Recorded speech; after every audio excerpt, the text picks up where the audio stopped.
RSN Singh साहब, यहां पे कई सारे एग्जाम्पल दिए गए। ये भी कहा गया कि जो इथेनिक कॉन्फ्लिक्ट हुई, ये भी कहा गया उसको भी टेररिज्म से लिंक हो जाए। यहां पर नाथूराम गोडसे का एग्जाम्पल दिया गया, ये कहा गया वो पहला आतंकवादी था। क्या इस्लामिक टेररिज्म से 1948 में जो कुछ हुआ उसकी तुलना की जा सकती है? मैं आपसे स्पष्ट जानना चाहता हूं। हटा दीजिए मिंटो जी को प्लीज, उनकी शालीनता हमारे लिए।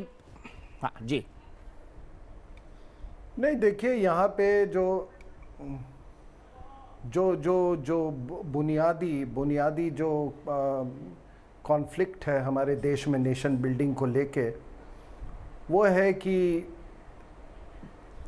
हम एक सनातन एक सिविलाइजेशन है, संस्कृति है, सनातनी संस्कृति है। सनातनी का मतलब होता है इटर्नल, और हमारी सोच में 1400 साल का वक्फा, 200 साल का वक्फा, ये कोई बहुत बड़ा वक्फा नहीं होता है। हमारे संदर्भ में वो 1400 साल भी नहीं, उससे भी बहुत कम का है वक्फा।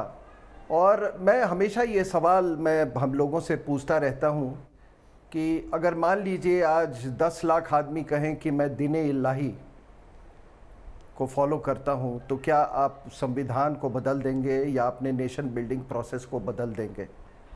अगर अहमदिया कहते हो कि भाई हमारी मान्यता, हम तो उनको मान्यता देते ही हैं, तो लेकिन अगर वो कुछ ऐसी मांगे रखे तो आप करेंगे? तो ये जो बुनियादी बहस है ये चलती रहेगी। हम लोगों का जो टाइम का कॉन्सेप्ट है वो बिल्कुल वो सिक्लिकल है, यानी कि गोल है। उनके टाइम का कॉन्सेप्ट लीनियर है। तो ये बहस जारी रहेगी।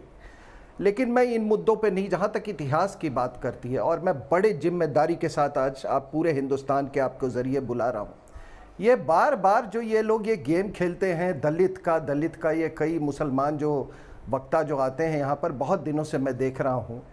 तो अभी कश्मीर में सबसे ताज़ा उदाहरण कि आर्टिकल 370 गया, 200 परिवार जिनकी संख्या 1 लाख से भी ज़्यादा हो गई, बढ़ के 57-58 से, उनको लाया गया था कश्मीर घाटी में सफाई के लिए, क्योंकि शेख साहब वो अपनी सफाई खुद नहीं करते, वो उनको नागरिकता नहीं दी गई साहब आर्टिकल 370 का। अब उनको नागरिकता मिली है।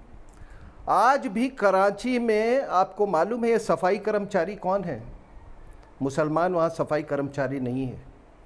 आपको मालूम है लाहौर में कौन है? वो लोग हैं, सारे के सारे क्रिश्चियन बन गए हैं। और हर दूसरे दिन आप ब्लास्फेमी में देखेंगे यही होता है। और सबसे अहम बात आपको मैं बता दूं कि हमारे यहाँ गुसल खाने का कॉन्सेप्ट नहीं था। ये इतिहास बता रहा हूँ।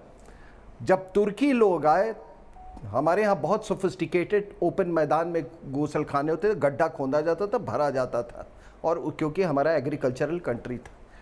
तो जब ये लोग आए, तुर्की के लोग आए, जब तुर्की का यहाँ पे संस्कृति आया तो गुसल खाने आए। मैं दाद देता हूँ उन लोगों को, उन्होंने कहा कि तुम्हारा शौच मैं अपने सर पे उठा लूँगा, लेकिन मैं अपना मजहब नहीं बदलूँगा। और बता दूँ, आप मेरे गांव पे आइए, दलित अगर आप उसको दलित बोलना चाहते हैं, ये भी एक वर्ड पता नहीं किसने कॉइन किया है, हमारे यहाँ कभी सुअर नहीं पालते थे। हिंदू तो खाता ही नहीं था सुअर, मुसलमान तो खाता ही नहीं था सुअर, तो क्यों पालने लगे ये सुअर? इसका भी थोड़ी इतिहास में जाइए। जब इनकी औरतों को छेड़छाड़ किया जाने लगा, उनको उठा लिया जाता था पहली रात को, तब लोगों ने, जो महिलाएं जब वो घुसती हैं शादी के बाद, तो वो थाली में वो अलता ऐसा एक लाल रंग रखा होता है, इन लोगों ने इनसे बचने के लिए सुअर का खून पे वो लात रखते थे। तब उनको जब ये हुआ तो वो इस तरह से अपने महिलाओं का बचाव कर सके। और आप हमारे गांव में आज आ जाइए, अभी हमारे यहाँ महिलाएं हिंदू सुप्रीमेसिस्ट बातों से इंडिया नहीं चलने वाला है। वो सुअर के हड्डी का होता है, वो परंपरा फॉलो किया जा रहा है यहाँ पे। वो ग्लोरिफिकेशन ऑफ आइडियाज, वो परंपरा।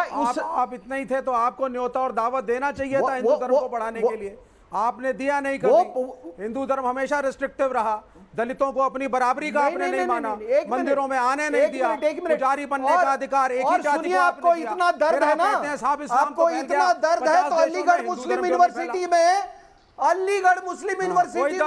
दलितों के लिए मुझे दर्द है कि आप देश तोड़ने जा रहे हैं। मुझे दर्द है कि यहाँ पे आप लोग दंगा फसाद फैलाते हैं। मुझे दर्द है कि यहाँ पे इस्लामोफोबिया फैलता है। मुझे दर्द है कि मेरे देश का कॉन्स्टिट्यूशन फॉलो नहीं करते हो और यहाँ बैठ करके ब्राह्मणिकल सुप्रीमेसी और हिंदू सुप्रीमेसी की बात कर रहे हो। अगर राष्ट्र हर जाति बराबर है यहाँ पे। दंगा फसाद, हाँ, अगर राष्ट्र नहीं निर्माण कराओगे के अपने लिए घर में, अगर दंगा पूजा कराने फसाद वाला दलित होगा, अगर हो सकता, ये है आपका अगर कल्चर, किया जाए, ये है आपका तो वो कल्चर भी जायज है। कि तुम्हारे घर में पूजा वो भी कराने के जायज लिए है। जाति विशेष का व्यक्ति आएगा और यहाँ बहुत बड़ी बड़ी बातें कर रहे हो। अरे तुम्हारी दलित को संस्कृति पुजारी क्या है? बनने का अधिकार नहीं तुम देते हो। अपना- तुम अपना फिर शौच recent खुद बात नहीं दलितों साफ को कर मंदिर में सकते। नहीं आने देते थे। तुम अपनी गंदगी, किसी को न्योता तुम देते अपनी नहीं हो कि गंदगी खुद हिंदुइज्म नहीं में साफ कर कन्वर्ट होकर सकते। के आए। ये है आपका तुम्हारे- कल्चर। कौन बोला है आपका तुमको? कल्चर ब्राह्मणों आज- की सुप्रीमेसी पे आज आधारित पटना के है हनुमान और आपका मंदिर में कल्चर और आके धर्म देखो। सिर्फ सुप्रीमेसी की पटना बात के करता है, हनुमान मंदिर में ना आके किसी को देखो। इनवाइट करता है, यहाँ ना का किसी जो को मुख्य छोड़ता है। पुजारी है वो दलित है। अरे भैया अपने मुद्दे पर आप आते दिल्ली हैं। शहर घूम जाइए, हर मंदिर में एक क्या ब्राह्मण ये पुजारी माले मिलेगा, गनीमत? एक जाति विशेष का। माले गनीमत, माले दलितों को आप अपनी गनीमत। बराबरी का नहीं मानते हैं, अरे अन्य सुनो, धर्मों को आप अपने में जोड़ना नहीं चाहते। पता लगाओ कि फिर आप दलित- कहते हैं साहब इस्लाम फैल गया 50 मुल्कों में। पता अरे उन्होंने लगाओ न्योता दिया, दलित सबको सुअर तुमने क्यों नहीं दिया। पालता था, पता लगाओ। आपने यहाँ ब्राह्मणों की दुकान ठीक है, खोल मैं के दोनों को आपने- रोकता हूं, दोनों को आपको रोकता हूं। ब्राह्मण विषय से को भटक रहे हैं। सबसे मैं किसी भी तरह की बड़ा हिंसा का नहीं समर्थन नहीं करता, बचते। किसी भी चीज आप के लिए restrictive कभी रहे। हिंसा नहीं होनी चाहिए।